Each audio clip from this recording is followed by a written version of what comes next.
মেহেরপুরে ঊর্ধ্বমুখী সব ধরনের চাল ও আটার দাম, এতে করে বিপাকে পড়েছেন নিম্ন ও মধ্যবিত্ত নানা শ্রেণী পেশার মানুষ। বাধ্য হয়ে অনেকেই ভিড় বাড়ছে সরকার নির্ধারিত ন্যায্য মূল্যের চাল ও আটা বিক্রির ওএমএস ডিলার পয়েন্টগুলোতে।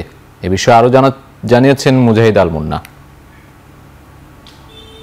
মেহেরপুরে বিগত এক মাস ধরেই ঊর্ধ্বমুখী সব ধরনের চালের বাজার।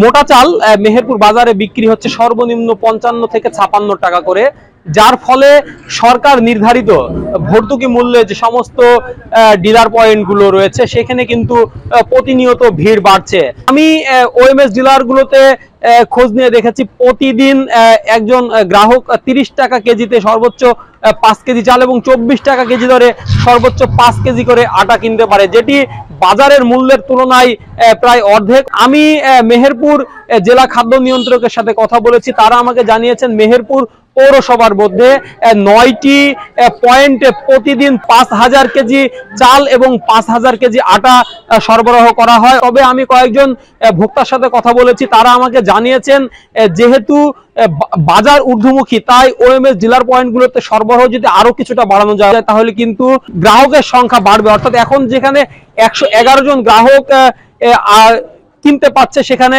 1000 জন হলে সেখানে প্রায় 200 জন গ্রাহক কিন্তু প্রতিদিন কিনতে পারবে, বা 200 থেকে 250 জন গ্রাহক কিন্তু সেখান থেকে কিনতে পারবে। এই ছিল আমার কাছে মেহেরপুর ওএমএস পয়েন্ট থেকে চাল এবং আটা বিক্রির সর্বশেষ পরিস্থিতি।